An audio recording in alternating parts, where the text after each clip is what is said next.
Hello. Oh, beautiful. Hi, everyone. Hi, Rhea. Hi, Rebecca. Hi, everybody. Hi, Billy Joe. It's like a party.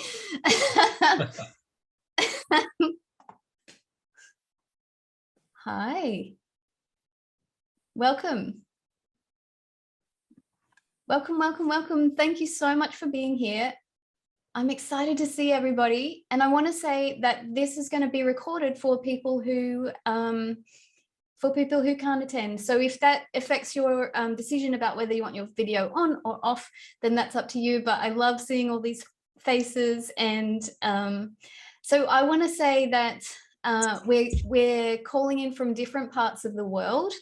And I'm here in Sanford, Queensland, and I am living on the unceded land of the Jinnabara people. And so I invite you to put your location, wherever you are, in the chat, and we can have a look as to where everyone's coming from. I'm so excited to see you all.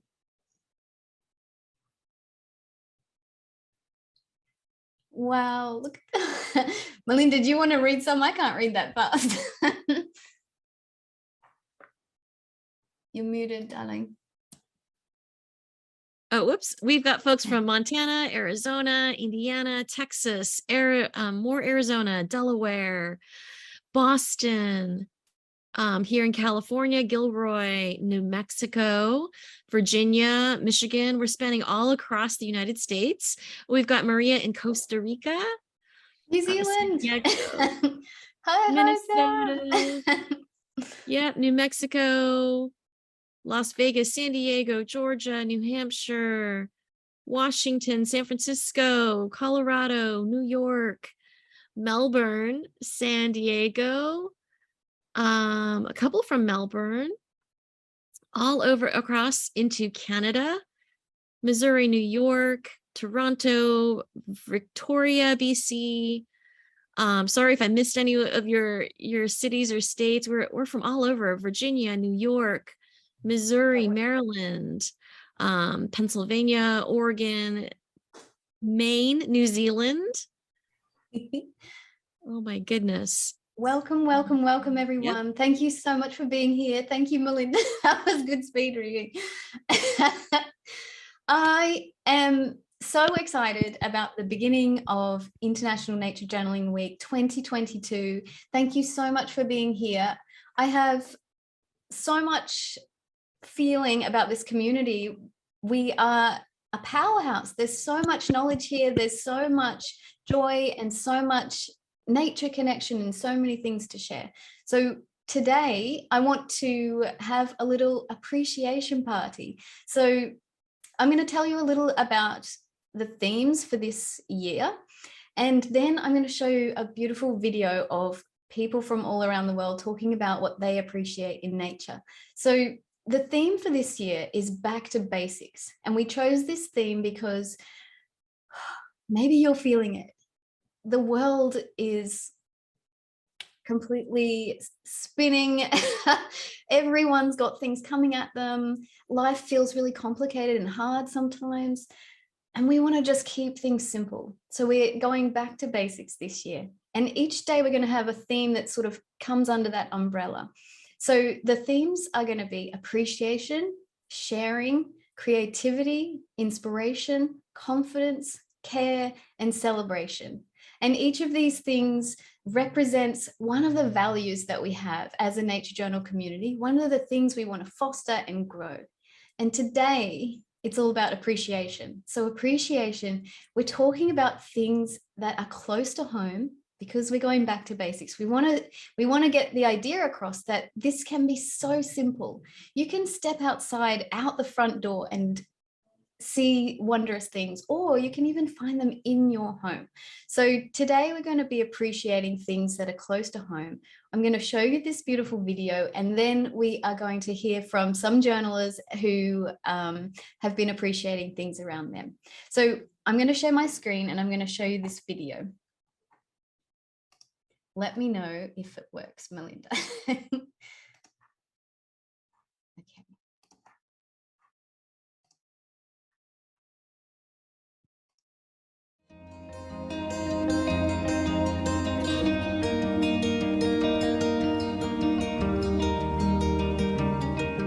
Welcome to day one of International Nature Journaling Week 2022. Today is all about appreciation for the nature around us, for the simple things, for the common and often overlooked wonders that we see every day. Sometimes we forget that there are fascinating things in nature wherever we are. Nature journaling gives us the tools to tap into a new depth of curiosity and wonder as we explore the place where we live. We're going to hear from people from all around the world now as they explain how they appreciate their own nearby nature.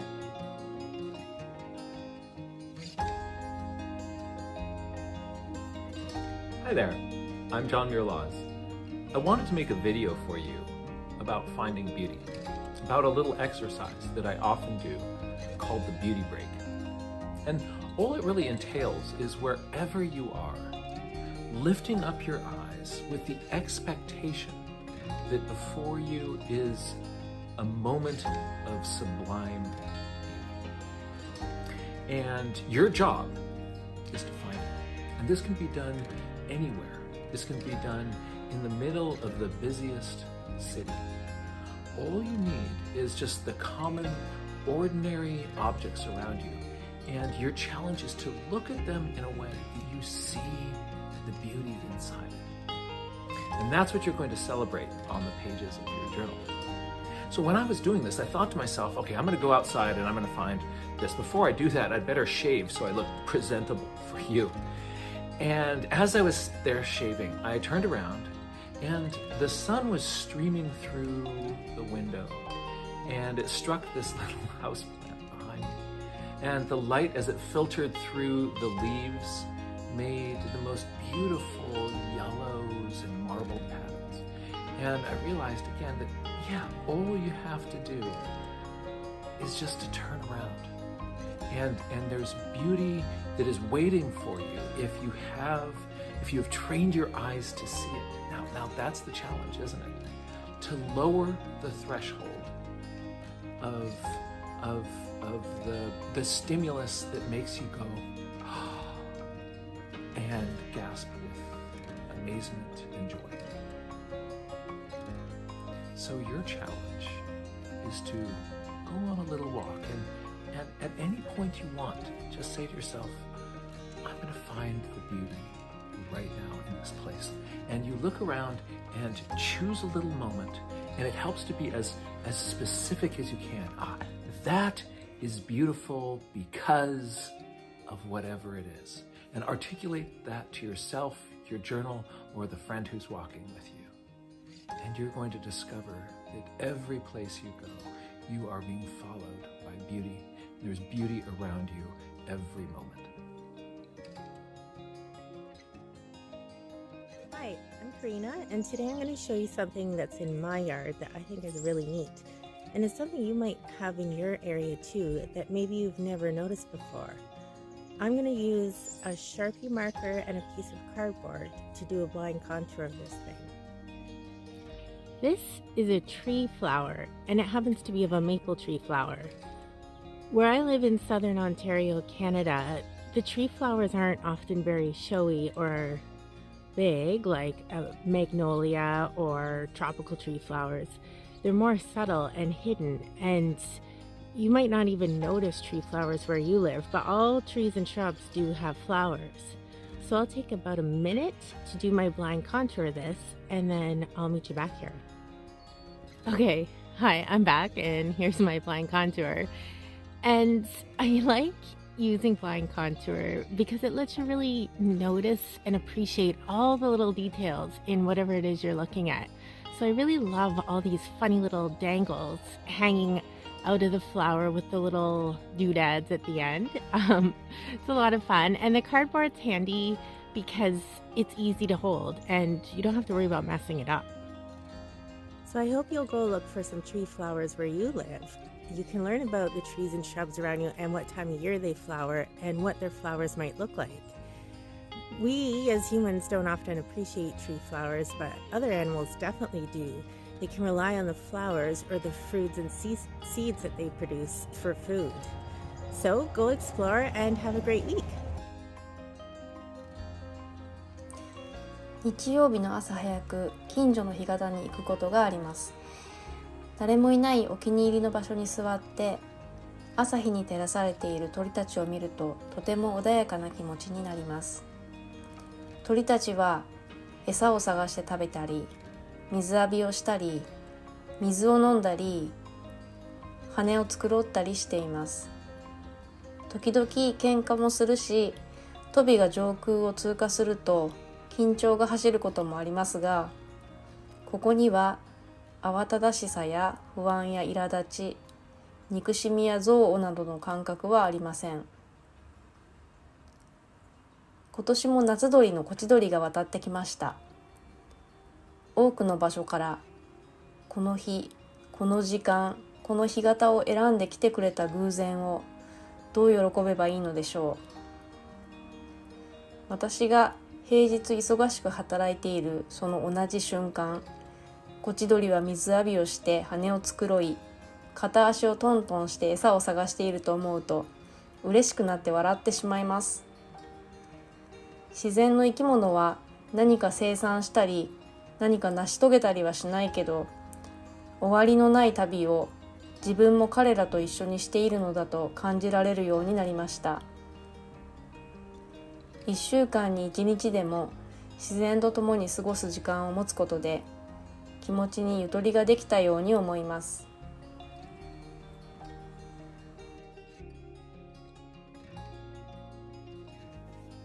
Hi friends, hi everybody. I just got back from work and I am walking around with my dog in the little park in front of my house. I have a notebook and a pen and this is what is surrounding me at the moment.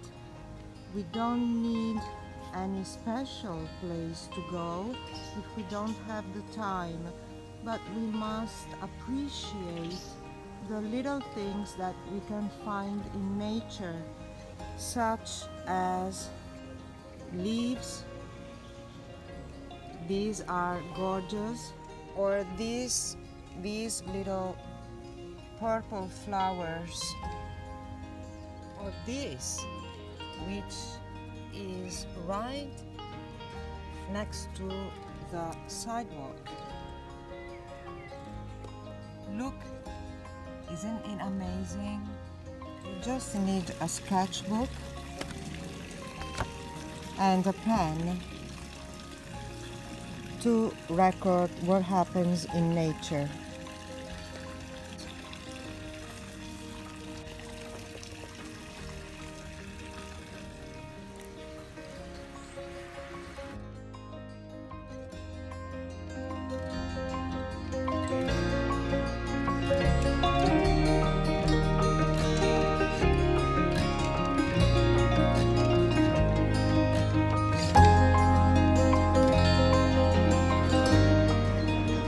Het bijzondere zien in iets heel gewoons, zoals deze planten hier langs het fietspad, dat vind ik de kracht van nature journaling.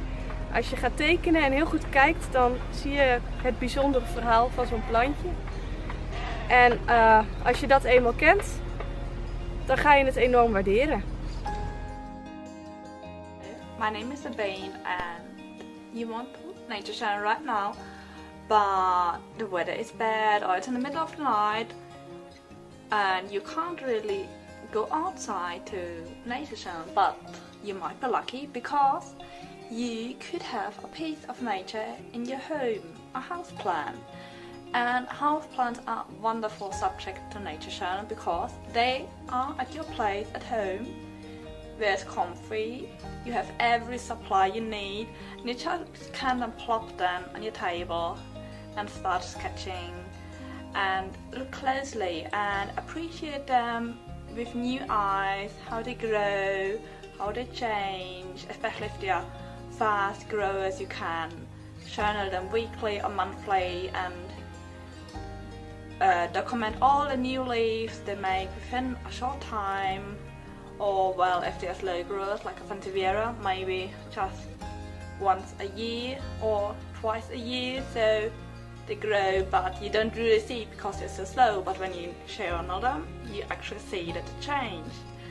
And if you make a prop, you can really document the beginning of the prop from maybe just a stick or a leaf, how it grows roots if you prop in water, and then you can really document the way of the plant from a tiny prop into a big new plant with leaf.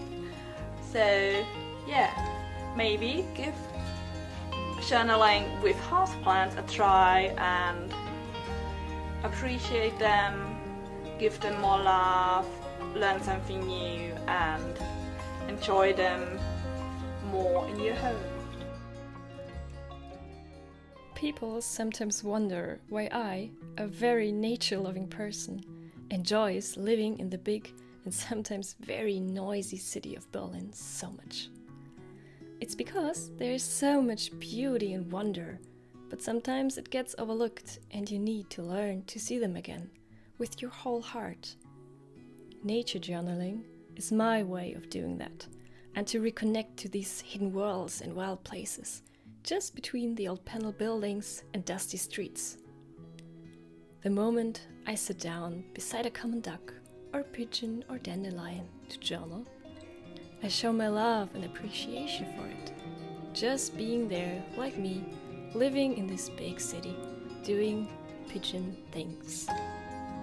The boring, the common and unnoticed ones become being seen. The tiny and shimmering feathers, the dashing colors of the flower, the touching way a duck cares for her children, the amazing and funny way crows play in the evening sun.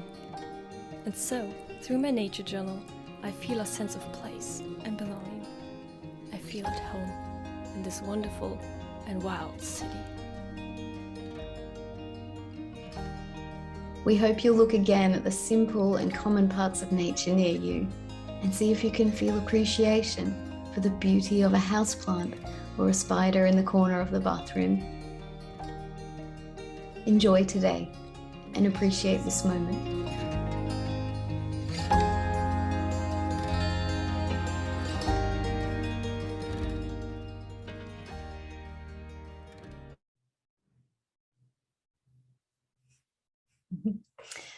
So that was all about today's theme, appreciation.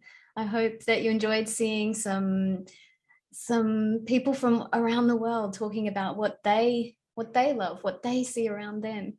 And now I'd like to come back here and invite some of our friends to talk about what they see. And I wonder if, Jackie, you'd like to start us off.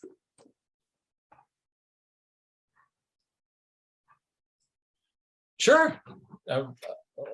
First of all, I just want to celebrate the window that you have created for us to all to look through. Thank you so much for bringing us together from across the globe to celebrate the natural world around us. This is absolutely beautiful, and what a delight. That was gorgeous. Thank you. Thanks, Jack. I wanted to, so we're sharing kind of little bits of our local nature moments. And so I'm going to take you down to an experience that I had just last week. I had a chance to go down the coast to Monterey and to visit with a group of children. And the really amazing part about this is that I got to do this in the company of one of my my amazing sketch buddies, Melinda Nakagawa. So the two of us were tag teaming this group of students, and we walked them through a series of experiences, and it was so joyful. It was so much fun to actually be in the company of other human beings again. And it just showed me again and again how much nature, when you kind of, as an educator, if you can kind of get out of the way and help nature just sort of be itself, it carries the day. So let me share this experience with you. And maybe I'll just bounce over to a share camera here. So you can all look at my sketchbook here. Let's see. So the morning started off with tide pool. So went down the coast to this this place where there are really amazing tide pools. The ocean land interface is just really rugged and rocky in this area. There's a cold upwelling, which makes for all sorts of really fun things. And so I thought that the most kind of delightful way to explore that was just a cross section. And it was a complex environment, but by kind of going from the shore out towards the sea and making this cross section and then getting to drop the color in, I kind of spot who was where. And I've never seen so many. These were these little purple globs down here. They were urchins.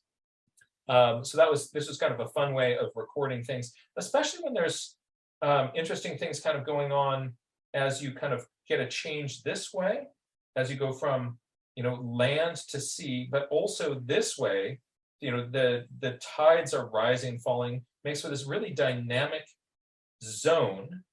And so making a diagram like this one is a very helpful thing to do. You can see that my words are carrying part of the weight. We did an activity with the students where they went down to a little beach and they found some object that they could hold in their hand and make a sketch of that. And then on the same page, kind of zoom out and kind of get the big picture. So we did a little bit of zoom in, zoom out. So that framing I also found was wonderful. And then after lunch, because who wants to get hangry? I'm going to hide this so you don't see it yet. Oh, during lunch, we were visited by this little scrub jay. It was really sweet. But after lunch, Melinda brought us to one of her favorite spots. She knew where to take this little path, and it led you down a trail to a place where you looked out at a Brandt's cormorant colony. And there was a young girl in this group. She was a 5th grader, and she asked if I would do something in her sketchbook. She wanted to have a drawing that I did. And I asked her then to do something in mine. And so what you're about to see is the nature journal page of this Brandt's cormorant colony and the notes that were taken by this young 5th grade student. And I think you will see just how much she saw. So just look at these notes. This one has a vertical appearance. These birds, they sit so here she's contrasting the shape of the pelican. Notice that she's using bulletin points. She's using labeling. And just with very little training in nature journals, some birds flying, and that she's noticing that the cormorants were in these different clusters across this big rock out in front of us. This one here is holding kelp. Nest made out of kelp and poop.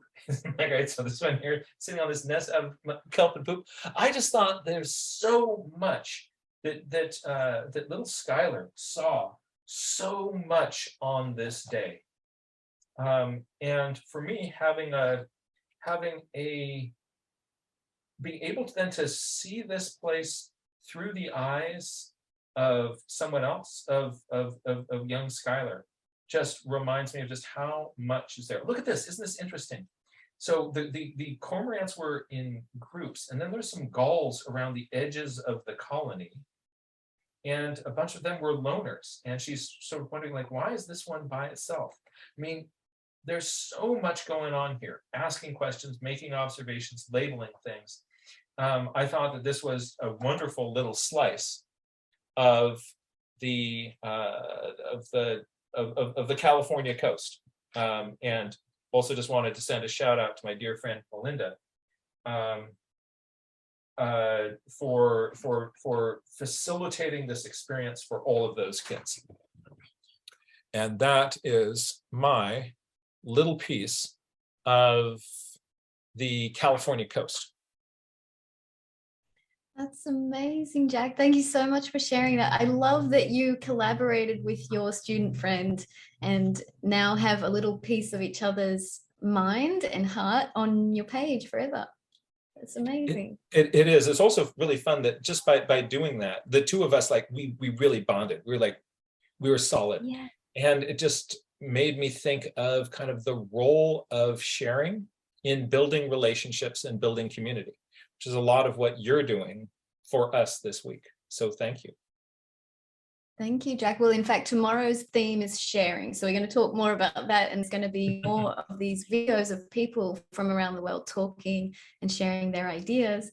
Thank you so much. Well, because you mentioned Melinda, would you like to share something?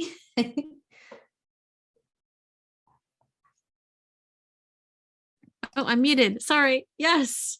Thank you. I'd be happy to share. And I think one of the really cool things about sharing a nature journaling experience in person with people is that we see that same subject through our own lens, right? Through our own personal experience. And then when we retell that story, we can relive that experience. So as Jack was talking, I can see myself standing at the colony looking out. And I remember talking to Skylar because she was one of the girls that was in my group, and we were talking and discussing about the birds. So by sharing that page, I'm recounting that experience, which also touches me. I'm a seabird biologist, but I was just really moved at someone who doesn't know anything about seabirds to have such joy and excitement about it. And it just reminds us that we don't have to have any special aptitude or degree or special education to be able to nature journal, to be able to see nature. So you can be, a novice and still be able to explore and appreciate the nature around us. And I was going to share one of the simple things that I have been nature journaling recently, and I'm going to share my screen. It is, let's see if I can get over here. A couple of things. I've been noticing the sky has been pretty amazing. And for me personally, drawing clouds is something that I'm still working on. So for me, nature journaling has been a place where I can practice different strategies to help quiet the inner critic. And on this particular day, my husband was driving and I was the passenger. And I was so taken by the clouds in the sky. And of course, they don't look like what I've drawn in the journal, but I can remember the intensity of the blues and the whites and the grays that were in the sky. And I knew I needed to capture it with some kind of pen stroke. Otherwise, it was going to become one of those photographs, one of the 10,000 photographs that I take every month, in my phone, and that gets lost. So I scribbled some of the clouds. And then something that came to me was just doing a vertical color bar from the up high in the sky was this deeper blue, and it turned kind of a greenish blue. And then lower on the horizon, it was all this kind of beautiful ochre yellow brown of the hills here in California. And then the greens of the oak trees and the gray of the road. So this is just to show that you can nature journal and be aware of nature no matter where you go. It could just be plain clouds, or it could be something spectacular like this roll cloud that I saw here in Monterey. As we were driving, I was the passenger again, and I looked out the window. The sun was getting low in the sky. And I did this actually from memory, because sometimes we don't have a journal with us. And I think the practice of nature journaling and the practice of memory journaling has helped me become a better observer. So as I'm watching this roll cloud, I'm thinking, okay, it's really fat in the center and it's getting squishy on the sides. It kind of looks, like a stretched out croissant. It's kind of grayish dark on the bottom. The sun rays are coming out. And so I'm saying these things out loud so that as soon as I can get my journal out, I can sketch it and write down what I saw. And so this is an example to show that a nature journal for me is not necessarily about perfect pictures or perfectly written words. It's a place where I can capture my experience with nature, even for the simplest things. And one last one I wanted to share is a humble nature treasure that I found while I went for a walk. And it was an avocado. And I live in California. I was visiting my mom, who lives in a city called San Jose, and there's avocado trees. Like every block has several avocado trees. And this one house sweeps their avocados into the street so the street sweeper can throw them away. And so we know that this family doesn't eat their avocados. So when I went for a walk, I found one on the sidewalk, kind of in their driveway by the sidewalk. So I picked it up to take home, and my mom's been collecting. They're delicious, but I was so fascinated with this avocado, and it truly is a bright green. And my mom was chuckling because I just came back and just immediately started drawing it. And one of the things we talk about with nature journaling is when we draw, we notice things that perhaps we didn't see the first time. So I had a chance to become really intimately knowledgeable about this one particular avocado. And all of these discoveries and questions came out, and the strategies that we teach with nature journaling to simplify how to draw something, like these little boxes and zooming in and zooming out, showing different positions, making little cartoons, putting lots of words in. This helps me connect with the piece of nature that I'm focusing on. And I had lots of questions that are still unanswered. And the big idea with nature journaling for me is not necessarily to get the right answer or to find out what the answer is, but really the joy of discovery, the joy of seeing the world around me and connecting. Because when I practice those skills of observation and connection, I can apply those skills to the people around me, as well as to myself and to the rest of nature. So nature journaling is not just for drawing pretty pictures about what we see in a journal page, but really is about a new way of existing in this world, to bring, like one of the speakers in the video said, is like wholehearted attention. So this was my, I haven't eaten this avocado yet. I'm kind of like not sure if I want to, because I've become so connected with it. So it's sitting in my refrigerator right now. But I will nature journal what happens when I cut it open, because I had some questions about the marks on the outside. So you can nature journal anything and find amazing wonder and appreciation in your nearby nature right outside the door. Thanks. Melinda, that was beautiful. Thank you so much. There was so much in there. I love the way you did, I'm crazy about color, but I love the way you did the vertical color bar, like from the sky all the way down to the road. That was a genius. And the idea of saying things out loud in the way that Jack teaches us with birds, to say this, but to do it with other things. I don't know why, but I hadn't cottoned on to doing that, saying it out loud as you go. And that nature journaling can get us into a place where we are excited and spend an hour or so with a discarded avocado. Like, in what other circle does that happen? And I think that is just so joyful, and it brings so much to our lives, because when we can be in this mindset that everything around us is full of wonder, and it is, when we do this switch in our minds, you can get excited about a discarded avocado. And I just love your page. Thank you so much for sharing it. I'm looking up the top of my screen and I can see Marley there. Marley is in fact waiting for a plane, and he's going to share with us some things he's been appreciated in nature. Marley, I'd love to hand it over to you. All right. Hi, everybody.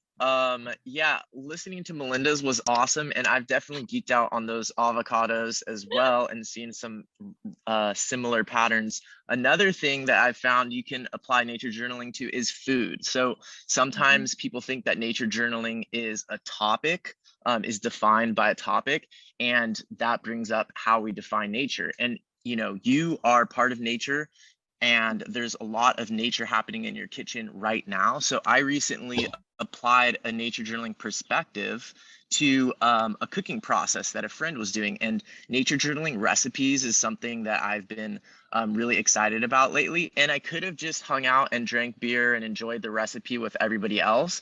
But by pulling out my nature journal, it just kind of, it made me enjoy it more. I showed some non-nature journalers about nature journaling, and I have this really cool record. I also got to practice more of the sort of visual vocabulary that I think can really add a lot to our nature journal pages. Here at my mom's house, where I've been staying the last couple of weeks, there's a lot of these pomegranate flowers right now. And even though I grew up in this area and I've eaten lots of pomegranates, I never nature journaled them. And I noticed I wonder it reminds me of, which is something I super appreciate, is nearby. It's a technique that's right here next to you. It should be in your toolbox, and you should be using, I noticed, I wonder it reminds me of already, but I've been appreciating that technique so much more lately. And one other thing that I've been appreciating through my nature journal is community stuff, because one of the amazing things that nature journaling can bring to us are these kind of Zoom things or these online things. And I've been going to this bug drawing class, and some people in here right now have probably gone to it too. And I just really appreciate how, even though I'm looking at something through my computer screen, there is an actual bug on the other end and a friend with a microscope who's showing that bug, and we're all sort of nature journaling it together. And there was a poop umbrella. You have to watch the video to get the poop umbrella. And there was a spacesuit metaphor. It reminded me of a spacesuit, and a really cool bug. So there's just all of these ways that we can apply nature journaling that aren't necessarily going to some wilderness place. It could be in your kitchen. It could be via the internet with friends. So those are some of the things that I've been appreciating around me, and the appreciation has been magnified because of the lens of nature journaling. That's awesome, Marley. Marley, I wonder if I can ask you about those little color squares for the pomegranate. Tell me about what you were exploring there. Yeah, so I think that a lot of colors are sort of challenging in nature. And so sometimes I use these color swatches to try to practice mixing colors to match them. And I found the pomegranate flower was very essential to the recognition of the pomegranate, but I found that it was hard for me to reproduce. Like if I saw this color matched perfectly, I'd be like, oh, pomegranate. And at the same time, it was hard for me to reproduce. So that's what I was doing down here. I also think it's an aesthetically pleasing way to kind of fill in blank spaces. I agree. Thank you so much. That was so good. And talking about expanding our definition of what is nature and what is nature journaling, and that you can do it at a party, at a cookout, these creative places that you do it, it helps us expand that definition. It's not just this is what you do in a rainforest. You do it wherever you want. And I love that. Thank you so much for sharing. I'd love to invite Roseanne to share with us now. Hello. Oh, this was all so awesome. I just love seeing everyone's extraordinary things we find in the ordinary, which I think is a wonderful lesson for all of us. Because what I did was, after reading a article recently in the New York Times, I don't know if you guys saw it, and this was spoken to actually in your video, that taking an awe walk, AWE, an awe walk, instead of a regular walk, it was like, this was a scientific study, showed it significantly reduced anxiety and depression in people rather than just going for your exercise walk. If your purpose was to go out and find something amazing, whether a beautiful flower or look at the beautiful birds or something. And of course, we do that with journaling. That this is really a known thing. I'll put the link in the chat to the article.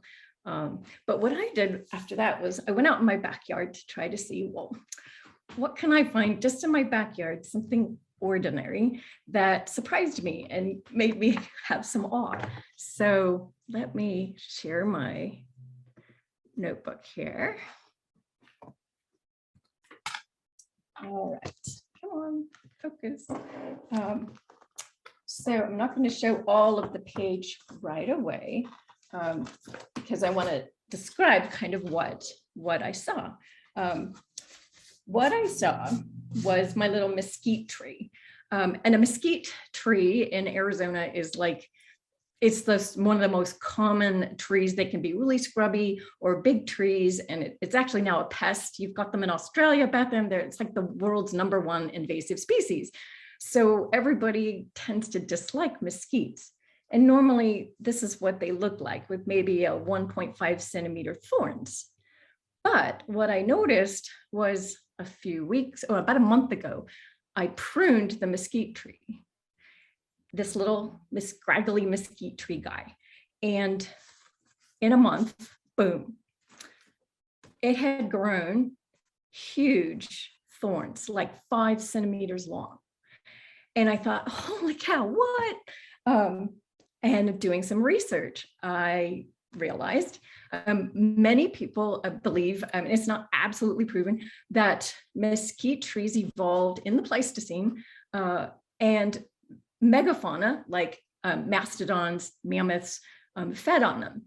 And this was a way to keep these big herbivores from munching on them. So, I mean, oh my gosh, how amazing is that? That there's a genetic memory in my little rangy mesquite tree, like grows mammoth-sized thorns to deter mammoths, right? I mean, and it's like, think about it, 1,000,000 years, I'm in my backyard and boom, 1,000,000 years goes zooming by me. So, an hour goes by and I'm super, super jazzed. And I learned something super cool. So now I'm like all about mesquite trees and thinking about them a whole new way. And then the other thing that's really super fun is to pay attention to, again, the ordinary, like my little mesquite tree, but its neighbor, which is a bigger mesquite tree. I noticed the bark, here's a piece of the bark, was really saturated in sap after it was heavily pruned. And so I collected some of the bark and boiled it down because, I wonder if I could make ink from that sap. And I did. And I think we're going to see that later in the week, maybe. I'll demonstrate some of what I did, sketching mesquites with mesquite sap. So ink, so super fun. Amazing. Thank you so much. Yes, we're going to see a video from Roseanne on day 3, creativity. And yes, what an amazing discovery, and how you had this feeling like paying attention to this incredible growth of the thorns swung you back. You're connected with history through this evolution, through this memory that's inside this tree. I love that observation. That was so cool. Thank you so much for sharing, Roseanne. Yeah, we can find science anywhere. Yes. So I haven't journaled this thing yet, but I'm going to share my screen and show you something that I've been appreciating. This is just a pot plant at my place, and what I'm appreciating here is that nature finds a way to keep going. So this is what's supposed to be in the pot. This is a thyme plant. This is my little herb garden out the back.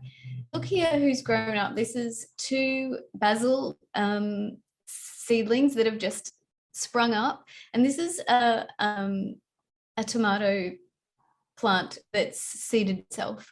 And I love that seeds do this. Nature just wants to grow. Nature just wants to keep going. And you might get I remember being in London and see like plants growing in the cracks in the sidewalk, or, wherever on the side of a building, in a little tiny speck of dirt, nature will spring up. And so I'm going to nature journal this later. And I just thought it was fun to think about how nature just wants to keep going, and we can appreciate that that energy, that consistency, that beauty. So I think we should stick around until the hour so that we'll have an hour together. I'd love to put it over to anyone else who would like to share something that they have been appreciating in nature. Would anyone else like to share? You can use the raised hand function, or you can just put your hand up.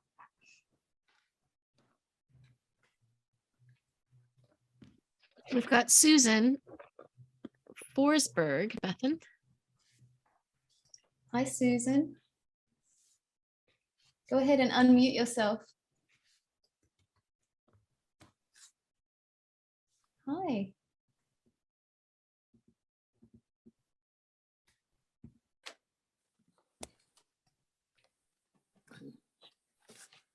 There, finally worked.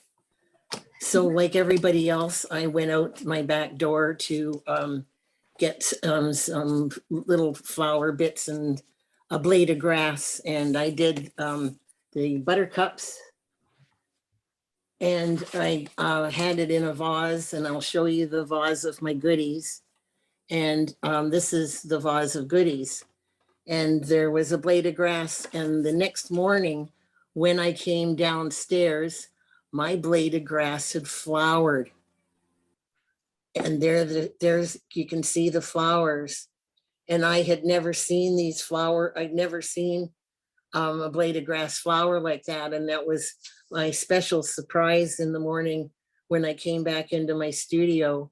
And these were just some flowers I reached with all probably within 25 feet of my back door.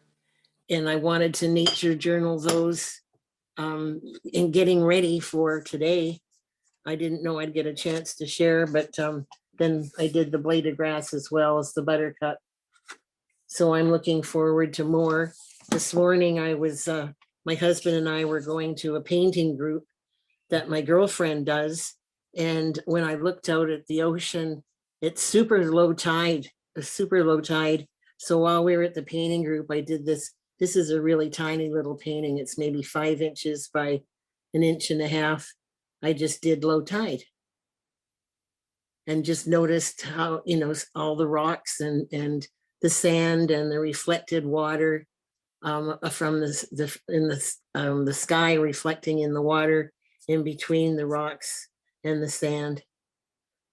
And I was really thrilled about that. And my granddaughter, who's only 3, since she was 2, just brings me all kinds of little things she finds outside for Granny to Nature Journal. So she knows that I love doing that. And I'm glad that she's bringing me things, and soon she'll be able to draw them. That is amazing. Thank you so much for sharing. I love that the grass just flowered overnight while you were watching.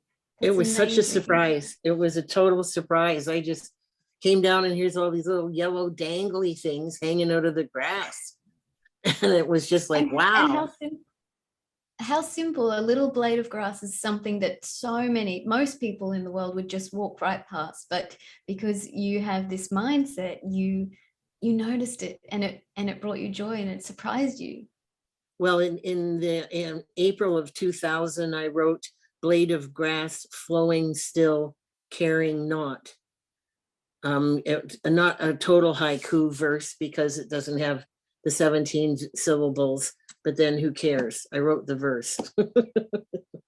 Absolutely. Thank you so much. Rebecca, hi, would you like to share?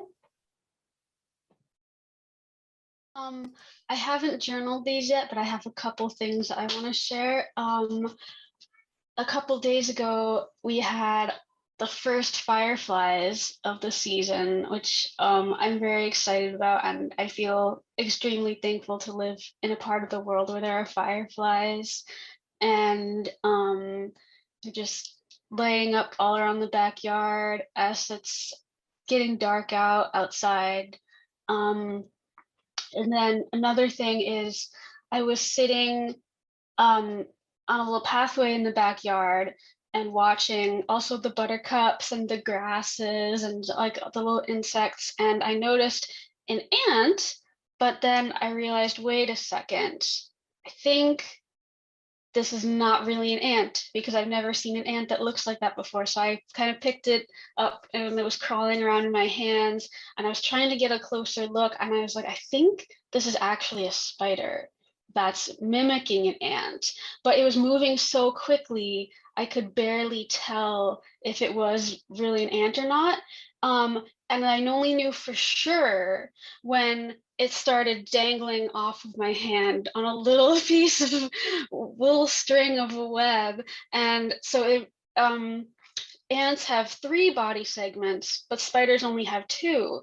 So it was its body segments were very thin and long like an ant, and it had 3 legs going to the side, and the front 2 legs of the 8 legs of the spider were going towards the front and were rapidly going up and down at the speed of an ant's antenna going up and down. And it was the color of an ant's antenna. So the front legs were different color than the side legs. So, and one more thing, which really made it convincing, is that the, mandibles of the spider were, instead of being kind of flat against the face, like in most spiders I've seen, they were going protruding forward and were also long and narrow. So it gave the impression of an ant's head. So it made it look as though the spider had 3 body segments instead of 2.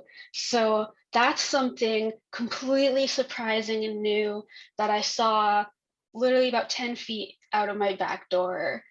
And that was really exciting. And then just one last thing. Right before dinner, I went on a walk around my neighborhood and I realized that one of my neighbors got chickens. I guess we're allowed to have chickens here now, got some hens, and they let me feed them.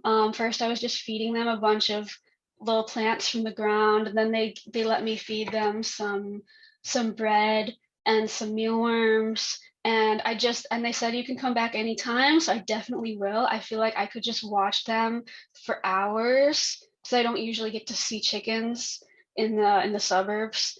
I was trying to pay attention as I was watching them so I could figure out like which one was which and like what the very subtle differences between them. Like one of them has yellow legs, the others don't. One of them has like slightly different color of the things on the top or slightly different shapes or what, like very like little differences. So I just want to go back and like sketch them and like get to know like the different ones as individuals. So yeah, those are some things I've been appreciating a lot today. But yeah, thank you. Rebecca, oh my goodness, Jack's just written chicken therapy, and I agree. It's so nice to just hang out with a flock of chickens. But your story about the spider mimicking ant with the extra body segment, the pretend extra body segment, that's incredible. What and you would never have noticed if you just sort of floated your eyes by and said, "Oh, there's an ant." That's so cool. Thank you for sharing that. Thank you. Hi, Billy Joe. Would you like to say something? It's good to see you. Hi, everyone. So my take on appreciation is a little bit different, but I had this amazing experience about a week and a half ago with some students and some students that sort of have some general learning disabilities. And so they came out to the field centers and I told their teacher that I was going to nature journal with them that day. And his look at me was, you're going to get them to write? And I was like, yes. And he was like, okay, sure. And my appreciation came through the fact that I absolutely love watching other kids appreciate the things that I get to see every single day at work, and just having these incredible conversations with the kids, and the teacher's like, we should probably get going. And I'm like, we are in the middle of the most amazing conversation about the rock bed that is happening here. And I'm on the ground with these kids, and every single one of these kids who, the teacher was amazed that they were writing, every single one of them was writing. And they were like, how do you spell this? And I was like, it doesn't matter. And we're just going for it. And every single kid was sketching, and within this class you have, you know, the dynamics of the learning abilities. There's, you know, they're grade 6, 7, and 8, but some of them are sort of writing at, you know, grade 1 or 2 level, and some of them are a little bit closer to grade 8.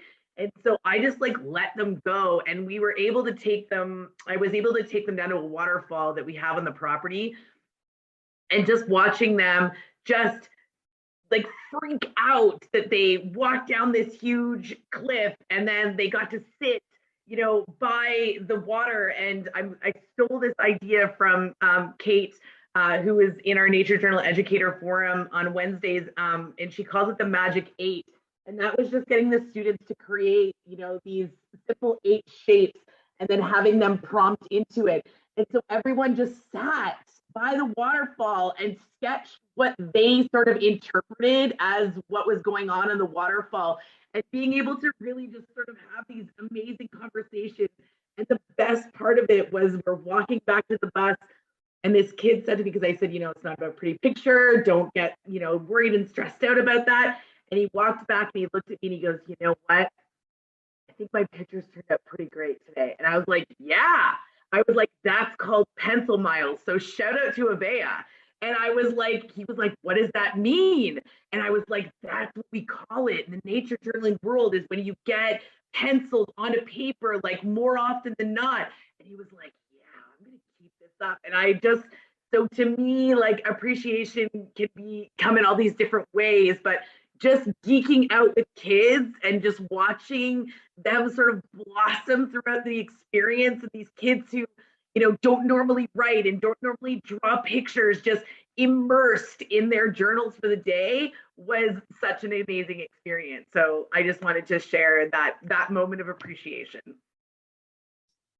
That is so special that you have just lit a spark inside kids that other teachers were underestimating. Other teachers were absolutely saying, right, and it's not one of those thing, situations, right? Like it's a classic example of like we just keep them inside and we, you know, are sort of making them do the same things. All I did that day was just gave them a different environment and gave them their own journal, like as a gift, like here's your gift. And that was enough to like just, you know, have magic come. And it was amazing. So the same teacher, I gave him a bunch of resources for nature journaling, and he got on the bus and he was like, I'm in, like, I'm gonna look at the resources, like I'm gonna do this. And I was like, all of you have to do is take them outside at school. Like you don't have to go far. You don't have to go on a field trip. Like there's kind of stuff everywhere. And that to me was like done, right? Like an amazing day to have not only the kids sort of watching them appreciate it, but then have the adults sort of jump on board through that as well, was pretty cool. So anyways, a different take on appreciation. Amazing. And Billie Jo, you are so appreciated yourself, the things that you do, the enthusiasm that you bring, and just all the spark that you light in kids and others. Thank you so much for sharing. Thanks so much. I'm really happy to be here, by the way. This is amazing. Cindy, would you like to share something? Hi, yes, I was appreciating the fact that we actually got some rain last week. I'm in Central Texas. We have been in drought, and we just got through with the hottest May on record, which doesn't bode very well for what will happen for the rest of the summer. So anyway, when we get rain, we have these wonderful little rain lilies that pop up. And I'm always so appreciative to see them. You can water the yard with regular water and they won't show up. But when it rains, then they emerge. And they grow from a bulb, but they also make a seed. And I just wondered why they don't respond to hose water like they do to rainwater. That to me is fascinating. And this is... that's my journal entry for the rain lilies. They're fragrant, they're beautiful, and they only last like a day or two. So that's what I have been appreciating lately. Wow, thank you so much for sharing that. That's such an interesting question, isn't it? What what is it about the rainwater that's triggering them that doesn't come with the tap water? That is so interesting. I love the way the white flowers pop on your toned paper. Oh, thank you. That toned paper has been a big learning curve. Cindy, thank you so much for being here and for sharing your appreciation for the rain. Hi, my dear friend Suzanne is here. Hi. Hi, good to see you. The thing I have been appreciating is, and you have referred to this a lot in this, but is the nature that it's right there. My husband and I just did a big hiking trip and it was wonderful. And I got to hear so many birds that I have never heard before and look them up, etc. And I was sad for the trip to be over, but the flip side is I couldn't wait to see what had been happening in my yard. And we live in the suburbs, but within the metro area of Atlanta, Georgia in the United States. So it's a big city. We are not in the midst of nature. And I have been distracted even during this, completely engaged, but as I'm looking out the window, I saw a rabbit go by, I saw a crow going into the pine tree, I saw a bluebird going in nest, I heard a barred owl, and so it's just,